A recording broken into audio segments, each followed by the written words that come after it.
Picasso decía, yo no busco, encuentro. Yo, que no soy Picasso, que tengo otro mecanismo diferente, siempre busco desesperadamente, angustiadamente. Unas veces encuentro y otras fallo en el empeño, pero pienso que esta es una señal de que se continúa vivo, de que no se es un monstruo sagrado, sino un aprendiz de pintor, que es lo que deseo ser siempre.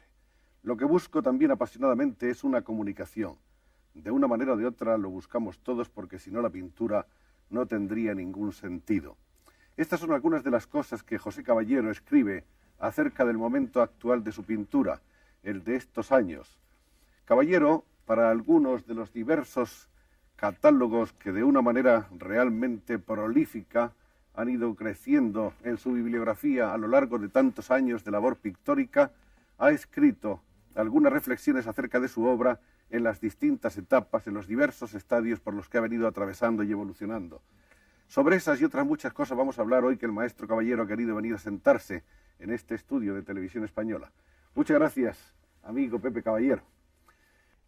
Pepe Caballero no es solo un gran pintor, es además de un pintor extraordinario, de un gran artista, de un hombre sensible, es un poco un testigo realmente casi milagroso de una época dorada de las letras y de las artes españolas.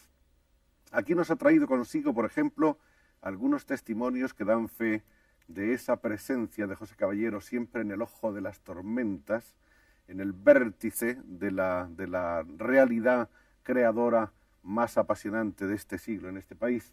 Así, por ejemplo, este bastoncillo de junco que ha traído hasta nosotros para que lo conozcamos, tiene una historia que nos va a contar el propio Caballero. ¿Cómo es la historia, Pepe? Este bastón de junco es el bastón típico que utilizaban los toreros y en Andalucía, los toreros y los señoritos también, yo creo. Este era de Ignacio Sánchez Mejía. Ignacio Sánchez Mejía se lo regaló a Federico García Lorca. Federico García Lorca me lo regaló a mí y yo lo conservo, de las pocas cosas que conservo que tienen una cosa muy, muy íntima y muy directa de una persona. José Caballero tiene, como ven ustedes, un objeto de valor inestimable por las personas a las cuales ha pertenecido. Ignacio Sánchez Mejías, que era un gran torero doblado de intelectual, o un intelectual doblado de torero, vaya usted a saber, y de Federico García Lorca, que fue esa gran sonrisa luminosa de la poesía española.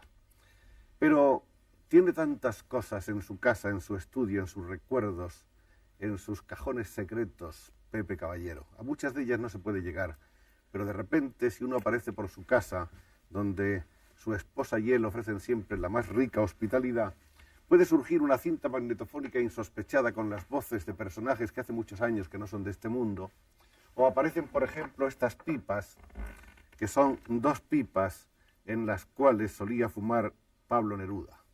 No sé cuál era la última de las dos. Esta es la más antigua que tenía, esta es la última. Cuando murió Pablo, yo le pedí a Matilde Urrutia que quería tener un recuerdo no valioso, pero sí personal de Neruda. Y me regaló estas dos pipas que yo le agradecí muchísimo. La más antigua de las pipas que conservaba el poeta. Aquí está todavía la huella de sus dientes en la boquilla. Hay una historia de estas pipas.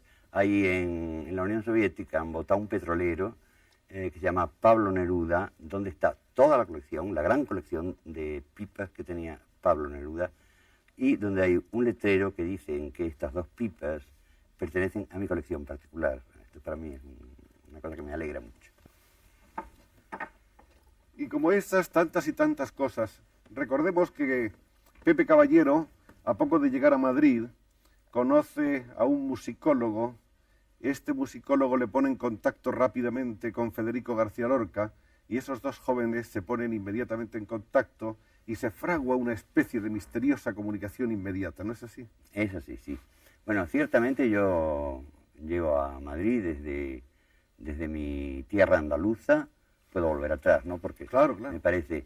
Vamos y venimos, no importa. Vamos, aquí mejor. No hay cronología. Entonces yo llego desde Andalucía, donde es un país muy, muy extraño, sobre todo mi provincia, que es una provincia que está en el confín del mapa, con unas carreteras que no llegan a ninguna parte, que mueren allí. Eso significa que puede ser un pueblo muy imaginativo, como generalmente suele ser el pueblo andaluz. Entonces yo conozco allí, siendo todavía un niño estudiante del bachillerato, a la persona que luego fue mi maestro aquí y quien me puso en contacto con toda esta gente, que fue el pintor Daniel Vázquez Díaz, amigo mío, maestro mío, y fue quien me presentó en una representación que se hizo en la residencia de estudiantes de la historia del soldado de Stravinsky, con un texto de Luis Cernuda, para el español, y donde intervino la Orquesta Bética de Cámara, que dirigía entonces Ernesto Hofstede, que era muy joven, y que fue dirigida por Cipriano Rivas Sheriff. Por primera vez en mi vida yo hice unos decorados para un teatro, que era un teatro de Guignol, y los muñecos lo hizo la mujer de Vázquez Díaz, que era una gran escultora danesa, Eva Gerholm. Y así, en ese momento, tuve yo el contacto con Adolfo Salazar, que era un hombre muy metido en la música, muy metido en los cursos de conferencia de la residencia de estudiantes, y una buena tarde me puso una noche, seguramente me encontré en un café con Adolfo Salazar, y me presentó a una persona a quien yo ya conocía naturalmente de vista, que era a Federico García Lorca, que en cuanto me conoció me dijo: de momento tenemos que hablarnos de usted porque no somos amigos todavía. A los 5 minutos me hablaba de tú, como si nos hubiéramos conocido de toda la vida. Bueno, de ahí una historia muy larga de esta relación entre Federico y Pepe Caballero, que es una historia escrita de muchas maneras. Está escrita a través de las cartas, esas cartas deliciosas de Federico, está escrita a través de los dibujos, en los que siempre hay algún sol que llora, no se sabe qué lágrimas o lágrimas de qué amor. Hay también una historia escrita a través de colaboraciones ya profesionales entrañables, porque Caballero hace los decorados para algunas de sus obras primeras, o parte de los decorados. Sí, no, los decorados completos. Bueno, yo realmente había venido a Madrid, a lo que venimos todos los estudiantes que venimos de provincia, a estudiar una carrera que una familia encuentra muy bien, muy honesta, como es la carrera de ingeniería industrial, cosa que no me iba ni poco, ni mucho, ni nada. En el momento en que yo llego aquí, tomo contacto con Vázquez Díaz y luego con el grupo de Lorca, más tarde de Neruda, del propio Rafael Alberti, Federico, que es una de las cosas que yo le debo agradecer, porque entonces no me conocía nadie absolutamente, yo era un simple estudiante, me encarga la primera edición de un poema que para mí me parece de los más interesantes, quizás la obra más interesante de Lorca, que es El llanto por Ignacio Sánchez Mejía. Dibujos que yo hago, que son lo primero que publico en Madrid. Más tarde me encarga... Si quieres paramos un momento, sí, cómo no, porque aquí hay una edición precisamente muy bien encuadernada de esa edición de Llanto por Ignacio Sánchez Mejías, de Federico García Lorca, dibujos de J. Caballero, Cruz y Raya, Madrid, 1935. Precio 5 pesetas. 5 pesetas valía esto. Y aquí está la primera... Bueno, la primera página. Sí, bueno, esto es un ejemplar dedicado a Vázquez Díaz, entonces luego esto es una dedicatoria a mi mujer, y aquí viene el primer dibujo, que era la cara de Ignacio, y al final había otra serie de dibujos que yo he hecho posteriormente sobre dibujos de la época, en las últimas páginas concretamente. Sí. Este es el Pepe Caballero de los años 30, de 1935. Del 35, justamente.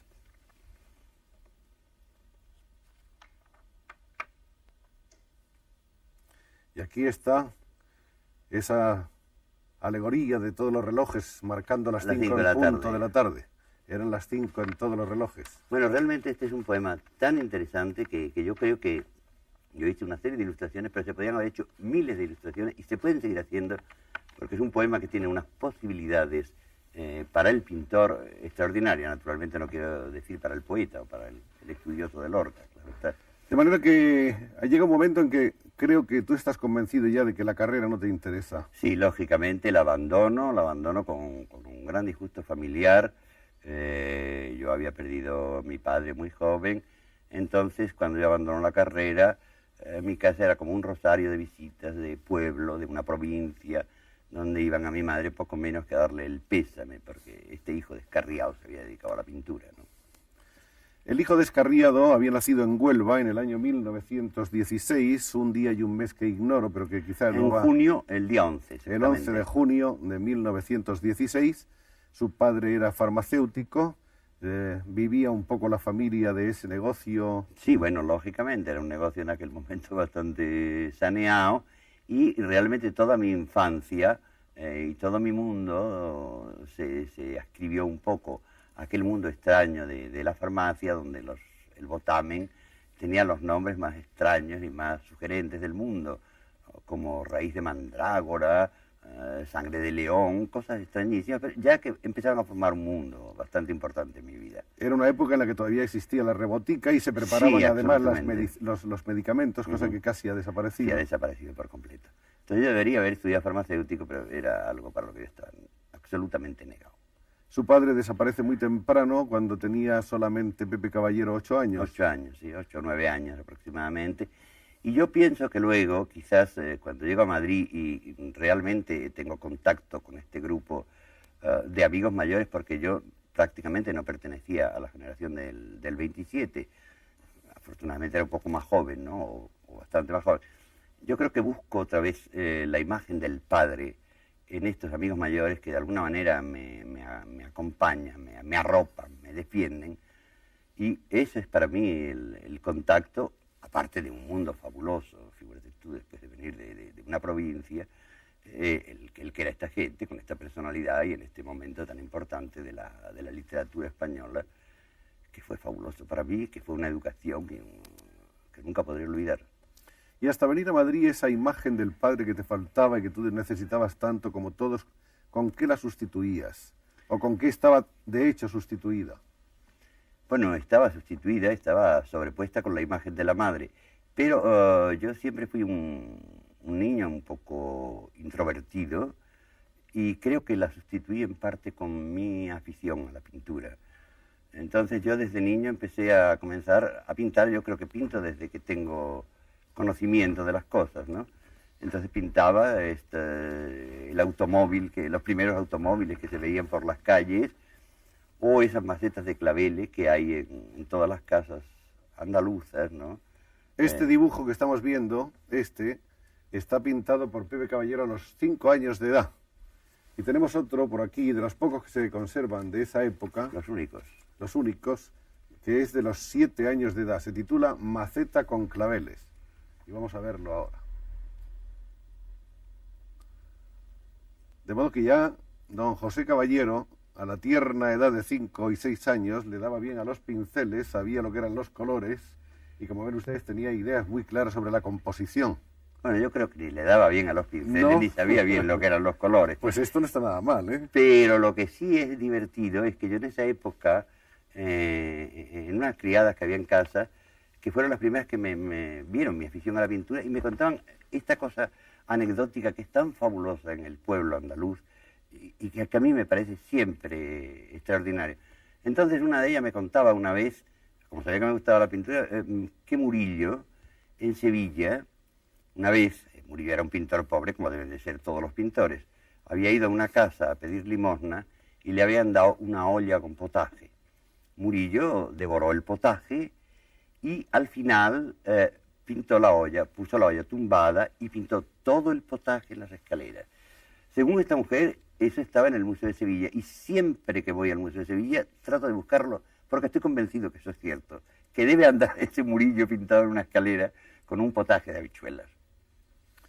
Pepe Caballero yo creo que es en cierto modo como un poeta, no en vano él estuvo ligado a los poetas desde muy joven, casi desde ser un muchacho, no en balde también toda su pintura está en cierto modo trascendida de un hálito poético y toda la primera etapa de él que es surrealismo puro, es en definitiva poesía, claro sí, está. Sí. Bueno, es poesía y yo pienso también que es andalucismo.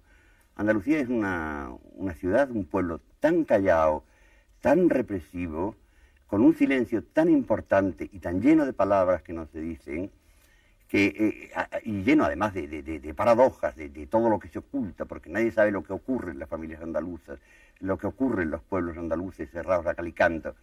Entonces, esta represión, esta introversión que existe, de alguna manera crea una rebeldía o una aceptación.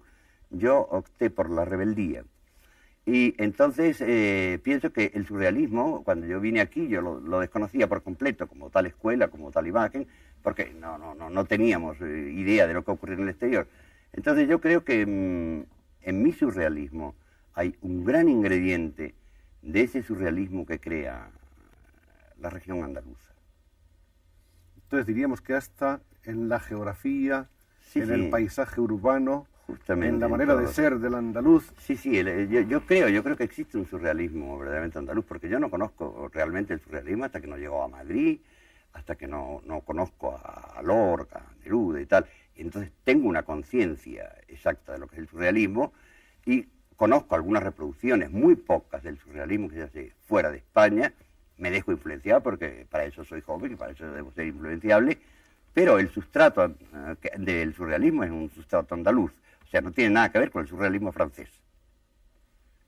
Vamos a dejar que el pintor tome por un momento una pausa para que le releve el personaje humano y que nos hable ahora Pepe Caballero de esa relación con Federico García Lorca, porque de Federico hay tantas versiones. Cada persona que conoció a Federico, y cada vez quedan menos, nos da una versión en cierto modo distinta. Casi todas se corresponden en una cosa, en que era un hombre que tenía un ángel especial. ¿Cuál es tu versión? Bueno, yo creo que mi versión es parecida a la de todos los que hemos conocido a Lorca. Lorca era un personaje muy inexplicable porque realmente estaba lleno, estaba tocado por la gracia. Era una persona absolutamente fácil y absolutamente difícil al mismo tiempo. Era una contraposición de valores.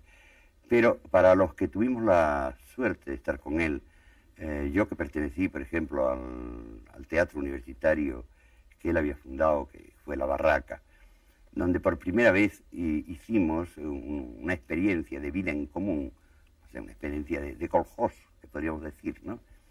Donde realmente allí todo, no había elitismo de ninguna clase. Era una cosa completamente puramente democrático todo el sistema. Entonces ahí tuvimos la gran experiencia, primero, de llevar un teatro del pueblo para el pueblo. Por ejemplo, cuando se llevaba Fuentevejuna a los pueblos españoles, Fuentevejuna estaba toda decorada con unos decorados del gran escultor Alberto, que también colaboró en La Barraca, y los campesinos y la gente del pueblo iban vestidos como campesinos actuales. El comendador, que era naturalmente un compañero nuestro de La Barraca, iba vestido de pana con una cruz de Calatrava. Entonces era tal el impacto, la realidad que creaba esto en los pueblos españoles, que muchas veces, o en algunas veces, hubo que parar la representación porque la gente del pueblo quería subir, intervenía de tal manera en la representación que quería subir a matar al comendador. Entonces teníamos que decirle que el comendador era un amigo nuestro y que era tan estudiante como nosotros.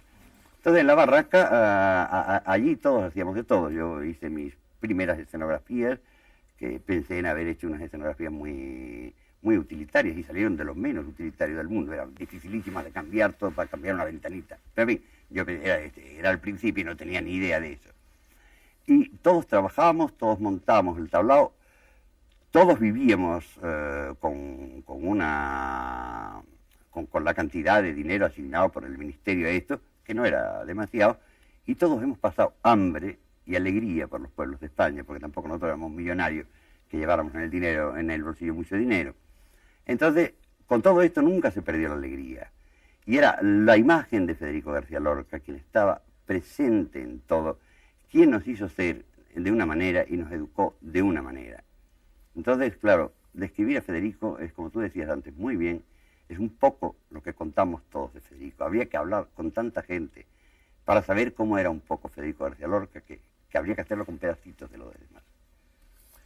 Federico, que era un ser muy comunicativo, que sobre todo cuando se dirigía a un auditorio, no importa del nivel que fuera, se lo ganaba inmediatamente, lo mismo hablando que cantando, que recitando, que lo que fuera, tenía sin embargo, según cuentan, momentos de depresión o de tristeza en los cuales se alejaba de sus amigos, ¿no? Bueno, realmente yo creo que si se alejaba de unos amigos encontraba a otros amigos para la depresión, porque él tenía soluciones para todo. Entonces, yo creo que en todo momento él era una persona raramente que se alejaba. Él siempre se daba mucho más. Lo que ocurre es que unas veces se daba a unos y otras veces se daba a otros. Pero no era un ser, primero no era un ser triste, teniendo en cuenta la obsesión que él tenía por la muerte. Por ejemplo, cuando yo publico con él el llanto por Ignacio Sánchez Mejía, en el segundo dibujo, que es la acogida y la muerte de Ignacio, me llama por teléfono y me dice, pon en las cintas del toro, de la moña del toro, la palabra muerte. La pongo y a la hora y media me llama, ¿la has puesto ya? Sí, ya la he puesto. Bórrala porque la palabra muerte trae muy mala suerte, no conviene ponerla. La borro y a las 2 horas me vuelve a llamar y me dice, pon 2 veces la palabra muerte. La obsesión de la muerte en Federico es tremenda en todos los casos. Bueno, hay naturalmente muchas cartas que no tenemos aquí a la vista. La mayoría de ellas están enmarcadas, muy bien enmarcadas como joyas casi, y se conservan en la casa de José Caballero. Hay telegramas en los cuales se le piden cosas y se le urge para que tenga otras y se le felicita por unos éxitos comunes. Hay también diversos tipos de autógrafos como este, que naturalmente es una reproducción, escrito en los primeros días de conocer a Pepe Caballero, donde dice: las magníficas dotes plásticas de Pepe Caballero y su profunda imaginación poética me hacen esperar el luminoso fruto de un gran pintor andaluz. Y ahí está esa firma realmente inconfundible, tan personal, del gran Federico. Este es otro curioso documento, es el 35. Que es también del año 1935 y que es de Pablo Neruda, escrito en la Embajada de Chile, donde dice José Caballero es el joven señor de los sueños, el vencedor de las manzanas, el gran disparo entre las hojas, el catalejo de coral humeante, y es aún más, es el jefe del fuego de 7 manos. Este es uno de los tantos entrañables recuerdos que tiene Caballero de Pablo Neruda. Y hay aquí muchísimas fotografías que podemos ir viendo, unas ahora y otras más tarde. Esto es en ocasión del estreno de La historia del soldado de Stravinsky, con parte de los componentes de los que intervenimos en el Guiñol, con Rivacheri, con Vázquez Díaz, con Ernesto Hafter, con el pintor Caneja, con el hijo de Vázquez Díaz y yo. Estamos todos aproximadamente momentos antes de la representación. Esto es cuando este jovencísimo José Caballero, que está dentro de un mono, no sé si el de la barraca o uno semejante. Bueno, uno semejante porque ya el mono nos valía como el traje más típico y además más cómodo para todos. Además presumíamos de mono en la barraca. Está pintando un retrato al poeta Adriano del Valle.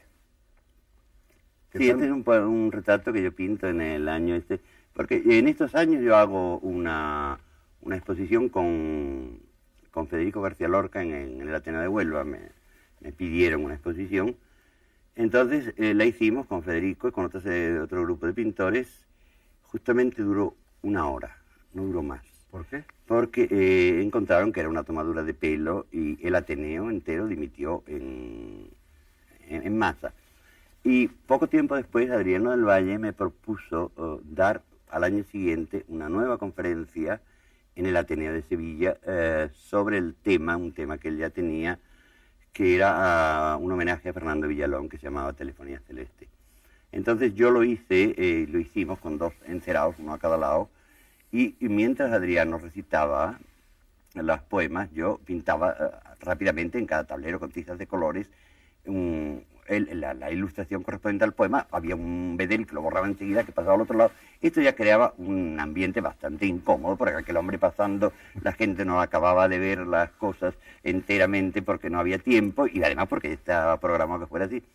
Y finalmente Adriano, que ya lo tenía todo muy preparado y que le gustaba mucho la cosa teatralera, dijo: como soy un poeta tan surrealista, tan original y tan nuevo, ahora mismo me agacho y pongo un huevo. Entonces, yo, que sabía cacarear muy bien como la gallina, de espaldas al público cacareaba como la gallina, y sin mi cacareo Adriano se levantó, andó de un lado a otro, puso el huevo. Justamente a la hora dimitió la Junta del Ateneo de Sevilla. Yo ya me negué a hacer más cosas en Ateneo porque estaba viendo que iban a dimitir todos los Ateneos de España si intervenía en algo, ¿no? ¡Qué carrera! Mala carrera. ¡Qué carrera! Pero qué manera de llamar la atención, ciertamente. Esta es una interesante fotografía de la época también, en la que aparece, entre otras cosas, Federico está aquí arriba, con el brazo pasado sobre el hombro. Sí, de Eduardo Ugarte. De Eduardo Ugarte. Y en la frente Rafael Rapún, que era el presidente de la barraca. Aquí estoy yo, aquí está Morós el torero, Adolfo Salazar. Esta debe ser, yo no lo sé exactamente, porque claro, no se sabe, posiblemente la última fotografía de Federico en Madrid. Esta está hecha en la verbena de San Juan y San Pedro, en la glorieta de Atocha, y en el día 29 de junio del 36. No sé si poco después Federico se pudo hacer alguna otra foto, pero debe ser de las últimas que existen de él en Madrid. Este es uno de esos típicos decorados de verbena. Sí, justamente. De los fotógrafos exactamente. ambulantes. Esta fotografía nos muestra un aspecto del Madrid de 1936, de una famosa casa, una casa que todos conocemos, pero que sobre todo conoce todo el mundo que no ha estado en Madrid también, que es la Casa de las Flores, inmortalizada en un poema de Pablo Neruda. Ahí están abajo Pablo y Pepe Caballero. Justamente. Y arriba Maruja Mayo, Delia del Carril y el crítico teatral actualmente Díez Crespo, ¿no? Porque esto era de la época de las reuniones en casa de Neruda, reuniones que a veces duraban 3 días y 3 noches, que uno se incorporaba a la reunión, dormía luego, se volvía a incorporar. Era una vida bastante extraña, bastante surrealista en la práctica, porque incluso algunas veces estas reuniones terminaban, algunas noches, con inauguración de monumentos que ya estaban inaugurados, ¿no? Entonces... por ejemplo, ¿qué monumentos? A ver, por ejemplo, yo me acuerdo haber inaugurado una noche donde tuvimos un jaleo, porque además ya estaban declarando estado de guerra y tal. Y entonces habíamos inaugurado el del Marqués de Salamanca, que estaba en la glorieta de Bilbao.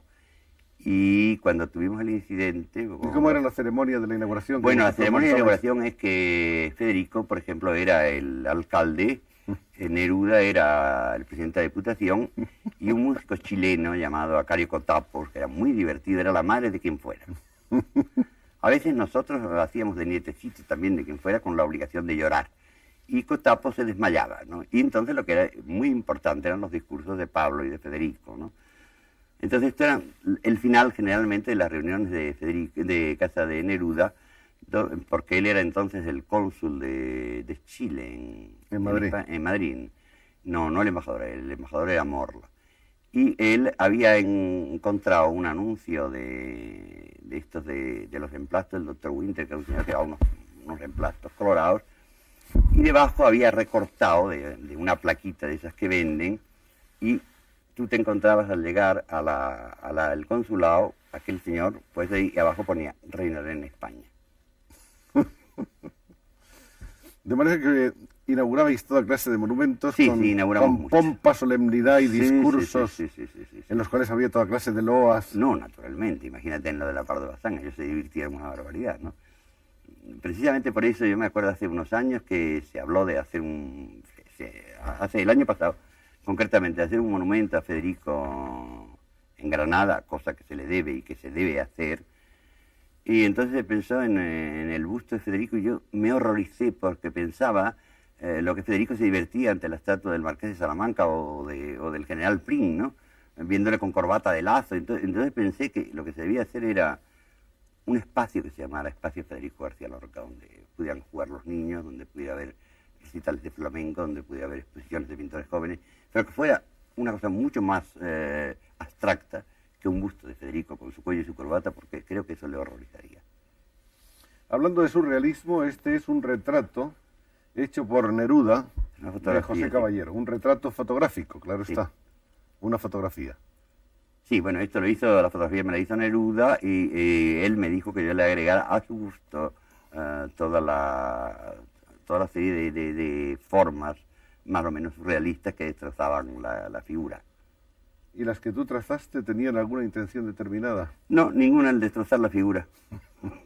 Una especie de... El molestar, porque hay una cosa con el surrealismo. Hay ahora, últimamente se habla del surrealismo bien humorado. En el momento en que nosotros hacíamos aquel surrealismo, yo no creo que era un surrealismo bien humorado, ni mucho menos. Yo creo que era una cosa hiriente y agresiva. No sé si el tiempo le da una perspectiva diferente. Pero aquel surrealismo era una manera de epatar y de herir a la burguesía, que era lo que nosotros intentábamos. Era un desafío. Sí, era un desafío, era una contestación. Vamos, éramos unos contestatarios en el año 30 y tanto. Este es un paseo por Cádiz en el que se hallan Mi mujer, Pepe Bergamín, unos amigos y yo. Pepe Bergamín también es un personaje célebre, vamos, que tú conoces muy bien y que sabes lo difícil y lo inteligente que es, porque tiene un atractivo especial, ¿no? Yo con él publiqué las primeras cosas en Cruz y Raya, aunque él entonces no era muy partidario mío porque no me conocía a nadie y a él le gustaba mucho más Benjamín Palencia que yo, como era natural y tenía toda la razón. Pero Federico le insistía y no es que le obligó, porque Pepe lo hizo muy cariñosamente, el que yo publicara estas cosas. Y Pepe me ha regalado una carta de Federico donde le hablaba de mí y le pedía que publicara estas cosas. O sea, que demuestra que era verdad lo que te estoy diciendo, ¿no? Que no era muy partidario de lo mío. Bueno, Pepe Bergamín es un intelectual enormemente lúcido, ha sido Fabuloso, un editor fenomenal. Extraordinario. Y la lástima es que sea tan alérgico a la televisión, porque le he invitado no sé cuántas veces y es casi imposible que ese hombre Bueno, venga. yo creo que además sería un personaje fabuloso en la televisión y en cualquier sitio donde lo pongas. ¿Sí? Cierto. A mí me parece extraordinario. Bueno, hay muchas fotografías más, vamos a Hay dejarlas muchas, para sí. seguir después y ahora vamos a continuar con la vida pictórica de Pepe Caballero. El surrealismo es una etapa larga, exactamente cubre diríamos, justamente... hasta 1939. Bueno, cubre más. Cubre más. Cubre más. Realmente lo que ocurre es que aquí hay un shock. Hay una interrupción histórica, interrupción claro. tremenda, que es la interrupción de la guerra, que Ujú. a todos los que nos ha cogido nos ha marcado de alguna forma, a mí también, claro está. Entonces, desde la interrupción de la guerra, yo cuando termina la guerra y cuando me encuentro... ¿Y qué haces en la guerra? Bueno, pues yo en la guerra soy soldado de ingenieros y me ponen afortunadamente a hacer planos de batallas, planos de batallas no, planos para batallas. Sí. Y durante todo el tiempo estoy haciendo eso. Lógicamente era lo mejor que me podía ocurrir, puesto que en la guerra a cada uno no nos tocó estar en el bando que hubiéramos deseado. Pero yo no tenía más remedio que ser soldado, quisiera o no quisiera, me fuera o no me fuera, porque soy lo más o lo menos militarista. ¿Dónde del te mundo. sorprendió la guerra? Me sorprendió en Huelva pasando el veraneo con mi familia. Tuve una serie de problemas con mi familia fue un poco perseguida, un poco expoliada, y yo tuve que ser soldado, sin otra cosa. Porque, claro, hay un momento en que uno pensaba si se pudiera haber pasado o no haber pasado, pero yo era el padre de mi familia en aquel momento y no tenía opción a hacerlo. Muy bien, la guerra termina y entonces se plantea un nuevo horizonte. Bueno, se plantea un nuevo horizonte de lo más encerrado. Realmente la guerra es, para mí, yo me encuentro primero falto de todos estos amigos, faltos de un calor, falto de una comprensión, entonces me encuentro como un exilado dentro de mi propio país. Yo que había sido una persona muy extrovertida, donde podía expresar continuamente lo que pensaba, lo que quería, me encuentro con que lo mejor que tengo que hacer es aprender a callar. Y además esta desilusión, este shock me hace apartarme durante una serie de años de la pintura. Pero como realmente yo ya he elegido el oficio de pintor y tengo que comer, y además tiene que comer mi familia, me dedico a hacer los decorados de folclore del momento. Yo hago, pues no sé, para Rosita Piquer, para Lola Flores, para el Príncipe Gitano, para Juanito Valderrama. Ahí aparece el escenógrafo de multitudes, el escenógrafo de los espectáculos populares. Bueno, claro, exactamente. El figurinista también de los Sí, espectáculos hice de populares. todo, era todo lo que tenía que hacer. Pero todo llegó hasta un punto, porque las cosas siempre tienen un punto. Y es que siempre me encargaban que tenía que pintar la Giralda, ¿no? Cosa que a mí ya me crispaba un poquito. Y un día ya me encargaron un decorado que me dijeron, este te va muy bien, porque es un decorado que representa a la derecha el interior del colegio de Oxford, a la izquierda el interior del colegio de Cambridge y en medio la Giralda. Entonces ya yo llegué al final y dije, ya no puedo pintar más la Giralda porque se me ha olvidado. Ya, ahí acabó mi cosa de figurinista, pero fue una época en que tenía que vivir eso. También fui director artístico de unos almacenes donde tenía que hacer no sé, las ventas post-balance y las cosas y compre usted gabardinas y toda esta La cosa, publicidad. ¿no? Algo horrible que no me iba y que no me interesaba. Y ya llegaron otros grupos. Ya, En esa época vender cuadros era casi imposible, ¿no? no vendían nada en nadie absoluto, vendía. nadie vendía nada. Y sobre todo lo que había era una tristeza enorme porque había una desunión.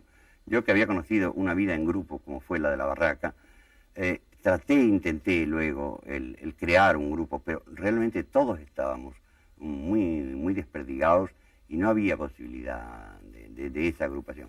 Fue más tarde, cuando vinieron otros grupos más jóvenes, otras generaciones más jóvenes, los que comenzaron a agruparse y a hacer una pintura, unas nuevas experiencias, que yo por otra parte, ya no me interesaban ni los decorados, ni los figurines, ni nada de estas cosas, estaba deseando volver a la pintura. Y poco a poco, muy lentamente, fui entrando. Volví a la pintura exactamente por el sitio donde la había dejado, que era por el surrealismo, pero ya el surrealismo no me decía nada, no significaba nada, no tenía nada de combativo, y lo dejé y comencé a experimentar y a partir de cero otra vez. Es tremendo a veces tener que tirar toda una vida por la borda, ¿no? Pero en fin, hay que hacerlo y lo hice. Pero esa es una postura crítica acerca de ti mismo que te has planteado siempre, que te la estás planteando todavía ahora. Sí, me la sigo planteando siempre. Yo creo que todos los momentos tienen un ciclo muy importante, que tienen una vitalidad, que tienen una manera de hacerse, y que cuando ese ciclo termina es inútil querer seguir en él, salvo que tú quieras llegar a un manierismo o a un perfeccionismo, que es algo que a mí no me interesa. Yo siento una gran pasión por la obra mientras la pienso, mientras la realizo, y una vez realizada soy ajeno a ella absolutamente. Me importa la nueva obra que voy a hacer en el sentido inmediato. Muy bien, el surrealismo queda cerrado, punto Sí. y aparte, empieza otra etapa y ahí... Bueno, ahí empieza la época de las experiencias que ya poco más o menos conocíamos, que era una corriente casi mundial, y comienza el informalismo en España. Yo siempre he creído que el informalismo en España ha tenido un signo muy especial, que no ha tenido mucho que ver con el informalismo extranjero. Primero porque el informalismo extranjero ha sido una cosa, por ejemplo, mucho más mental, más intelectual, y el informalismo en España ha obedecido, en un momento en que no se podía hablar claro, a una manera de expresarse en jeroglífico, o sea, que era un expresionismo, como podía ser, por ejemplo, Goya. En unos trozos de Goya tú te encuentras pinturas completamente informalistas. Entonces yo creo que el informalismo puede dar muy bien el estado de ánimo de la persona. Entonces, si los españoles no podíamos dar una imagen de lo que pensábamos, de lo que teníamos dentro, el informalismo fue una solución para hacer ese lenguaje jeroglífico, y sobre todo, además, para que fuera promovido por la propia dictadura y por la propia burguesía, que no solamente lo promovía, sino que lo aceptaba y que lo compraba cuando era algo que iba contra ellos. De modo que lo que hicisteis, en realidad, los informalistas españoles fue inventar un código. Pues algo de eso sí, yo pienso que realmente sí. Bueno, también los egipcios hicieron con sus jeroglíficos su código de expresión, y eso hicimos. ¿Esa época del informalismo está más o menos muy próxima o es casi la misma de las barreras de plazas de toros? Bueno, ahí en el informalismo hay una serie de temas que vas buscando, que trabajas sobre ellos, mientras te interesan, por ejemplo, un tema que a mí me interesó muchísimo, que fueron el de los muros encalados de Andalucía, que me parecían una expresión agobiante de un pueblo pobre, de un pueblo que sufre, de un pueblo luminoso. Entonces hubo una serie de muros blancos que tuvieron su final. Luego hubo otra cosa que me interesó, que fueron las barreras de los toros y toda esta cosa que tienen los burladeros de la tragedia de las rozaduras de los pitones, de las cornadas, de la sangre coagulada. Entonces esto era una expresión de algo tremendista que uno tenía dentro y que tenía que decir de alguna forma. Entonces eso lo expresaba en la barrera de los toros, al fin y al cabo era... Más tarde volví a una nueva figuración, pero la figuración ya tampoco me valía, ya no me valía ir a una cosa figurativa. Entonces lo que hice fue ir deshumanizando esta figuración, convirtiéndola en formas mucho más que en cosas humanas. Hubo un momento en que únicamente como humanidad quedaba la cara y las manos, y los demás eran paños, que los paños eran unos espacios sobre los que poder obrar con informalismo, hasta que acabó en pleno informalismo, en todo absolutamente. Y ahí la geometría tuvo naturalmente un papel preponderante. Bueno, la geometría en mi vida ha tenido siempre un papel muy, muy preponderante. Aparte de mis estudios de ingeniero, mi enseñanza con Vázquez Díaz era un hombre que provenía de París, del cubismo, muy amigo de Juan Gris, muy amigo de Picasso, y que nos enseñaba una geometrización, una casi inhumanización de la figura, al mismo tiempo que nos daba una enorme libertad. Entonces la geometría, por unas razones o por otras, en mi obra siempre ha sido una constante, primero porque creo que el lienzo es un espacio geométrico sobre el que se debe obrar de alguna manera, bien con color, bien con dibujo, con lo que sea. Entonces la geometría es importantísima, porque por ejemplo, si cogemos cualquier cuadro de Velázquez es pura geometría, o si cogemos cualquier cuadro de otro pintor, no hablemos ya del 400 italiano, que es pura geometrización, como un Paolo Uccello, como un Piero La Francesca, como cualquiera de esos, ¿no? Es muy geometría, y a mí me ha interesado mucho más, sobre todo porque me evitaba, yo creo que siempre he tenido una cierta facilidad, una cierta gracia, me propuse evadir esa gracia, y en vez de hacer una pintura de impronta, de primera intención, hacer una pintura puramente intelectual y puramente reflexiva que acabara con cualquier tipo de gracia que me podía llevar a un manierismo. ¿Y las sensitometrías? Bueno, esa es una de las épocas más finales. Siguiendo con lo de la geografía, pensé con la geografía, con la geometría, llegué al círculo. El círculo me parece que es la forma más importante, de las más importantes de la geometría y de las más simples, ¿no? Es el mundo, para mí es el mundo, para mí es también algo que encierra, y entonces el círculo comenzó a ser una cosa que poco a poco fue tomando vida propia, se fue vitalizando, y en ese círculo, que era el mundo, como te digo, ocurrían guerras, ocurrían desgracias, ocurrían catástrofes, ocurrían infinidad de cosas. Entonces yo sentí un gran apasionamiento por el círculo. Entre los círculos que hice, uno de los que hice, me acuerdo que fue para mi reencuentro con Pablo Neruda, que me había hecho un precioso poema para un catálogo mío, y se lo llevé a Neruda a Barcelona cuando nos encontramos, y Neruda lo vio y me dijo: de momento no lo entiendo, déjalo ahí, cuando lo entienda y lo comprenda te diré lo que me ha parecido. Es extraño que Neruda, un hombre tan eminentemente plástico en su imagen, porque todas sus imágenes son de una plástica enorme, no entendiera aquello, porque él entendía más la pintura naif. Pero como te digo, el círculo estuvo evolucionando, estuvo corriendo, estuvo dando vueltas conmigo, giramos juntos, vivimos juntos, y un buen día el círculo se convirtió en la perfección, y entendí que aquello había terminado, y que yo al menos no tenía más que hablar con él, no tenía nada que decir, era una cosa aparte, y se murió y se acabó. También se acabó otro periodo que tuve de gallos, que eran unos gallos furiosos, unos gallos peleantes, eso hace mucho más tiempo. Y también me sentí muy apasionado.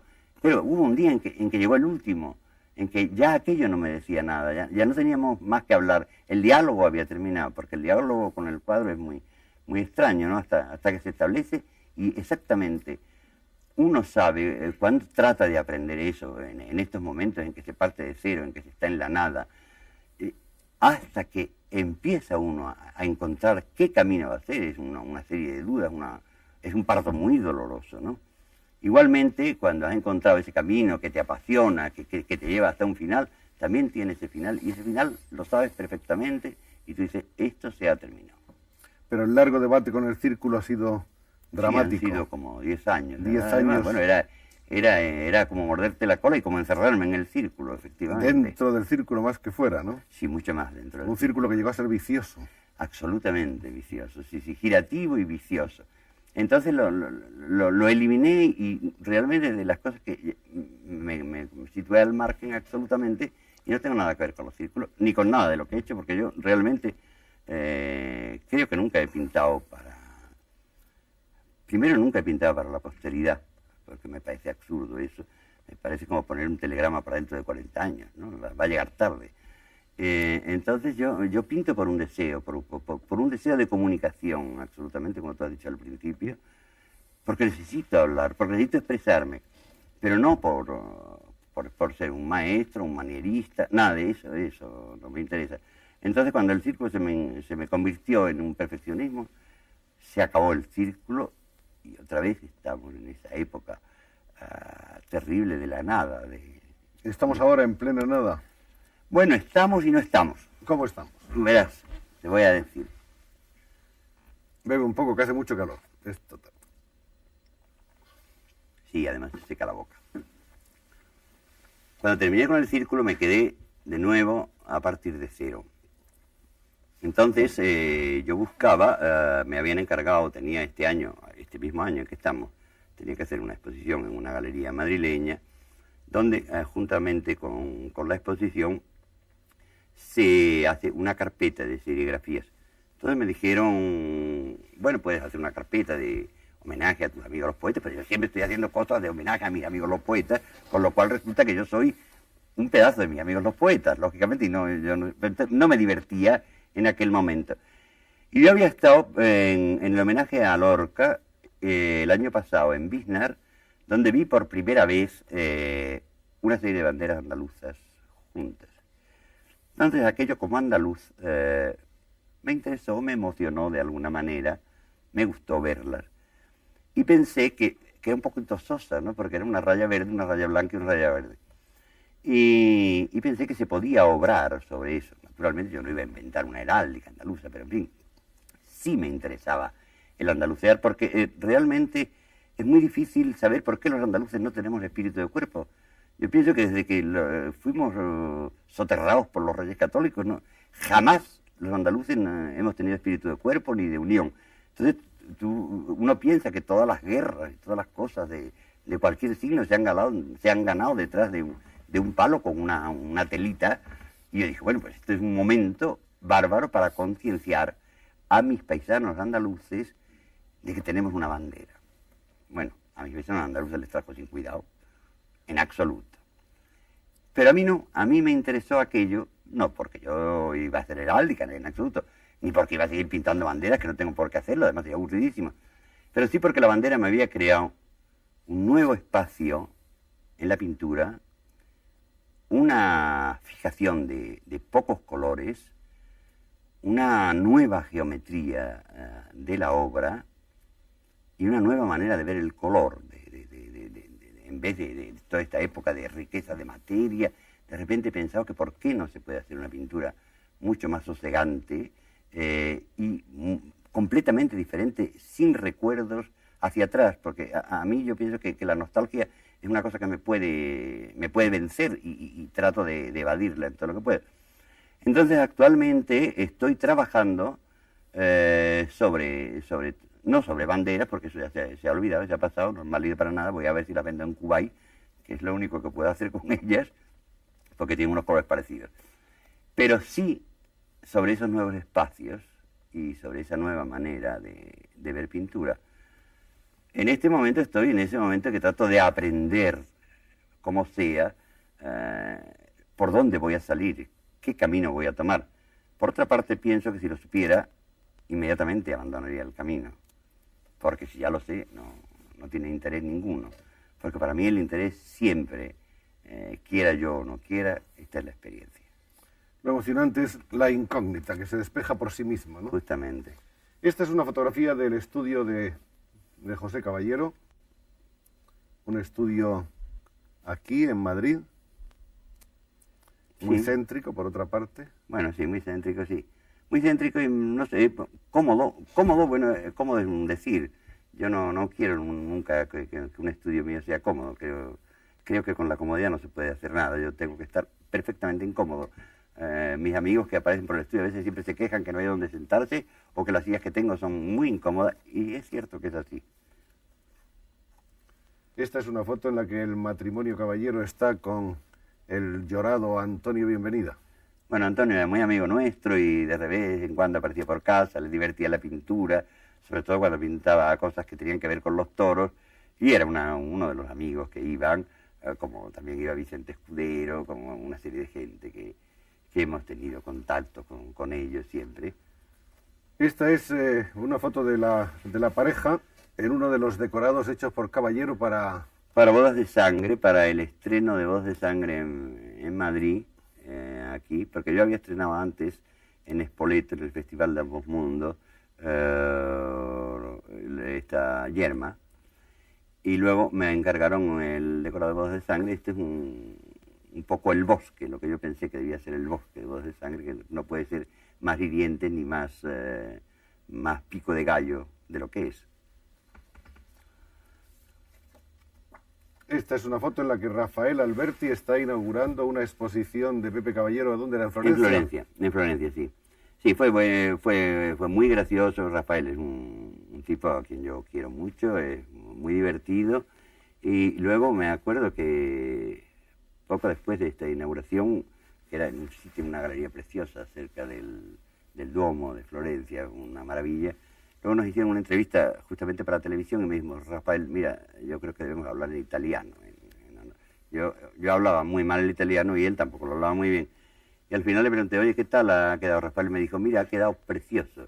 Has hablado un turquestano perfecto. Un turquestano. ¿Esta es de otro decorado? No, esta no. Este es un mural, que me encargaron en Huelva, donde ya están los murales de Vázquez Díaz de la Rábida, que para mí naturalmente era un hándicap el que tenía que vencer, con lo cual me aparté de toda temática que tuviera que ver con Vázquez Díaz. Es un mural de 11 metros por 11 o 12 metros. Entonces este mural es justamente lo que yo pienso que fue la noche de la partida de las carabelas, esa noche llena no de una luna, sino de miles de lunas, y con todas las barcas, con las maderas mojadas, y con toda esta gente que se preparaba para la aventura, porque para mí la aventura es siempre de lo más importante. Yo creo que la aventura es la pintura, la aventura es la política, la aventura es la ciencia, todo es la aventura. Última singladura de Pablo Neruda en España, un camino de su pueblo. Esto es en Barajas, me parece, ¿no? Sí, justamente. Donde naturalmente estuvo su amigo Caballero a verle. Sí, Pablo nos llamó desde París, nos avisó que quería ver un grupo muy reducido de amigos, entre los que estaban Luis Rosales, Luis Felipe Vivanco, Fulgencio Díaz Pastor y Gonzalo Méndez Pidal, y estuvimos unas horas con él, una hora solamente, donde fue tremendo ver la emoción de Pablo al pisar la tierra española, oliendo el aroma de Madrid, que poco podía oler en Barajas, pero adivinando dónde estaba Madrid. Hay otra foto con Neruda y con Gabriel García Márquez que corresponde a otra fecha. Sí, este es en el año 70, en Barcelona. Él pasaba desde París, desde Italia. Hizo escala en el puerto de Barcelona. Sí. Hizo escala en el puerto de Barcelona, estuvimos todo un día con él en el puerto de Barcelona y visitamos las atarazanas, que fue algo que le impresionó extraordinariamente.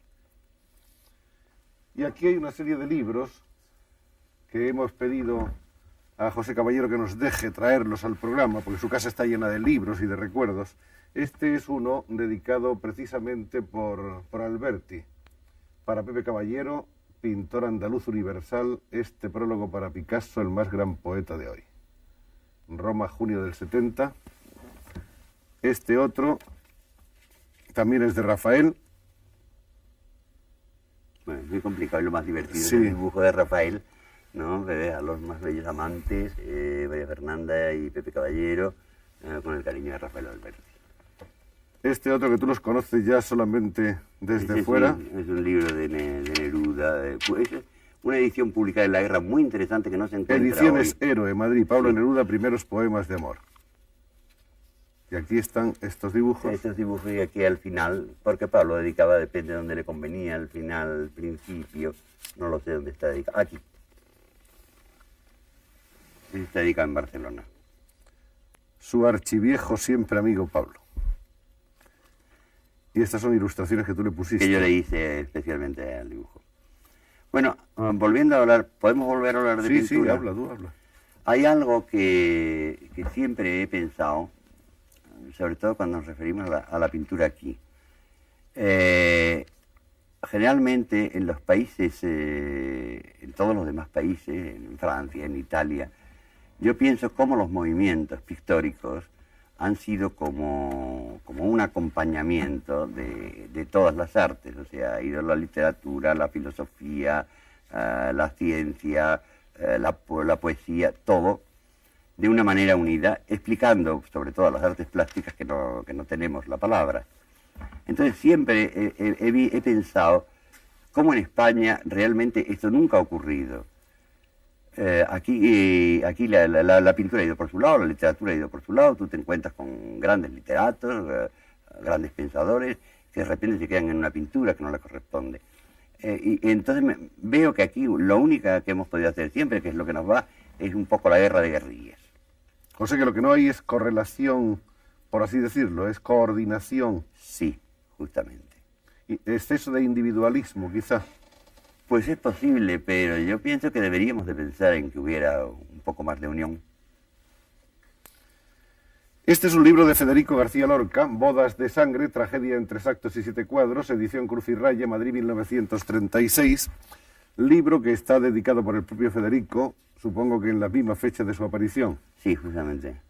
A mi querido amigo Pepe Caballero, magnífico escenógrafo de esta tragedia, con abrazos cariñosos de admiración, la F de Federico hasta aquí abajo, y luego esos dibujos con que él solía adornar siempre sus firmas y todas sus caligrafías poéticas. Bueno, Federico, hay que pensar además que yo creo que tiene un concepto pictórico bastante importante sobre el que no se ha hablado, y yo creo que alguna vez, yo no soy ningún técnico, pero quizás me divertiría hacer un estudio sobre Federico pintor y Federico dibujante. Él tenía un gran concepto del volumen y del color. Entonces, a mí me gustaría hacer algo de eso. Cuando él me encargó estos decorados de Bodas de sangre, pues yo tenía, no sé, 19 años, una cosa así. Eran para el estreno en Barcelona con la compañía de Margarita Xirgu. Entonces, cuando se los llevé, eran unos decorados muy avanzados, que no tenían nada que ver con lo que se hacía en aquella época. Federico me dijo: te tengo un miedo horrible, tú vas a ser el culpable del fracaso de esta obra. Entonces salíamos de su casa, que él vivía en Alcalá 102, y bajábamos hasta lo que hoy se llama General Mola, que entonces se llamaba Príncipe de Vergara. Entonces Federico me iba todo el tiempo diciendo: tengo mucho miedo con tus decorados, porque vas a tener la culpa de todo. Nos encontramos a algún amigo de Federico por la calle, porque tenía muchos amigos, conocía mucha gente, y entonces me presentaba, me decía: ¿tú no conoces a Abel Caballero? Yo no me conocía de nada, ni poco ni mucho. Él le decía: enséñale los decorados. Yo le enseñaba los decorados, y el señor, por amabilidad, decía: muy bonitos. Me decía Federico: ves, no tienes que tener miedo, va a tener un éxito tremendo. Pero se iba el señor y me decía otra vez: tú vas a tener la culpa de todo, esto va a ser horrible, te vas a cargar la obra. Nos encontrábamos otro amigo: ¿no conoce? No me conocía de nada. Saca, de nuevo tiraba de los decorados. El señor me decía: son bonitos. ¿Ves? Me volví a decir: no tengas miedo, si van a ser un éxito tremendo. Así estuvimos desde la esquina de su casa hasta la calle de Príncipe de Vergara. Y de todos esos amigos entrañables, importantes, todos esos grandes intelectuales, esos poetas que están tan metidos en el alma popular, no solamente de España, sino de tantos y tantos pueblos, ¿cuál es el que ha dejado una huella más honda en ti, humanamente hablando?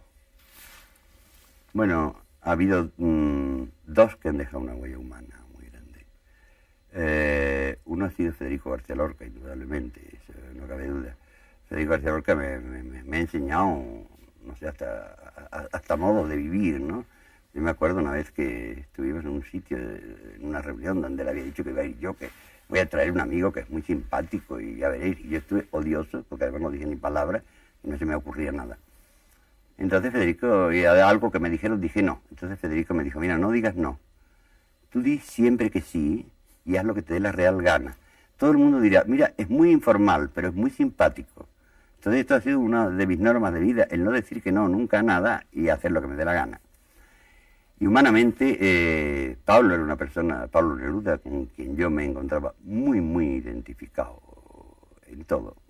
Vamos, me repito, en todos los aspectos. Como persona, como poeta y casi como político. Finalmente, yo quisiera llamar la atención de ustedes sobre esta, como una más de tantas fotografías, donde está Rafael Alberti y está María Teresa León y está Pepe Caballero, pero donde está, en primer término, en este lado, está la esposa de Pepe Caballero. Porque yo supongo que para nuestro amigo, nuestro invitado, el hombre sensible, el gran pintor, el gran amigo de los poetas y de los intelectuales, habrá naturalmente significado algo muy especial esta mujer que comparte la vida con él. Bueno, efectivamente, no es momento de hacer el elogio, y menos que lo haga yo. Pero María Fernanda, mi mujer, primero ha tenido la paciencia de aguantar a un pintor o a cualquier otro artista, porque yo creo que somos unos seres muy difíciles. Entonces creo que tiene una enorme sensibilidad y que me ha hablado en mi propio idioma, porque el pintor tiene un idioma muy limitado. Todos tenemos un idioma muy limitado, no hay cosa más aburrida que una reunión de pintores, apenas hablamos. ¿Qué te parece esto? Sí, bien, claro, no hay más. Y no solamente eso, sino que en la época de mayor depresión de mi vida, que ha sido posteriormente a la guerra, hasta el año 50 en que yo la conozco, con una habilidad, porque había que tener habilidad, porque yo estaba dispuesto a no admitir nada, me hizo ir volviendo a la pintura poco a poco, casi con engaños, o sea, como si me estuviera toreando, así me ha llevado a la pintura, cosa que hoy se lo agradezco, pero que hemos discutido muchísimo. Para mí la persona de la que estuve muy enamorado y sigo muy enamorado, que creo que es importante, ¿no? Pero los inventores somos muy monocordes, además, en todo. En literatura, en amor, incluso en sonidos. Porque, por ejemplo, para mí los sonidos monocordes me atraen mucho más que la gran orquestación de una cosa. O sea, el caer de una gota de agua tintineante, el martillear continuo, o el oír una misma música, muchas veces me atrae. Mi mujer ha sido para mí exactamente esa gota de agua insistente que me ha hecho volver sin yo darme cuenta, porque te digo que si me hubiera dado cuenta, por rebeldía, por pura rebeldía, porque yo creo que he nacido para la rebeldía, hubiera dicho no a todo. Qué bonito retrato nos ha hecho en pocas palabras José Caballero de su esposa, esa mujer que es gota de agua, insistente, que es música, que es cristal. Yo creo que con este retrato podíamos muy bien haber cerrado ya el Bueno, círculo. y que es oposición, perdón, porque mi mujer no me ensalza, en muchos momentos es mi detractora, pero ella sabe que es mejor ser mi detractora que andarse con amabilidades. Creo que esa es la combinación perfecta. Y yo decía, querido José Caballero, que quizá con esto habíamos cerrado el círculo de la entrevista, ese círculo del que tú ya estás tan harto, sí, que vamos ya a dejarlo para otra vez mientras esperamos alborozadamente la aparición de la nueva etapa en la que con el mismo frescor, la misma voluntad creadora y el mismo tesón de siempre, José Caballero nos seguirá dando la medida de una sensibilidad que nunca cesa, que nunca se detiene. Muchas gracias por haber venido y por hablar con nosotros. Muchas gracias a ti.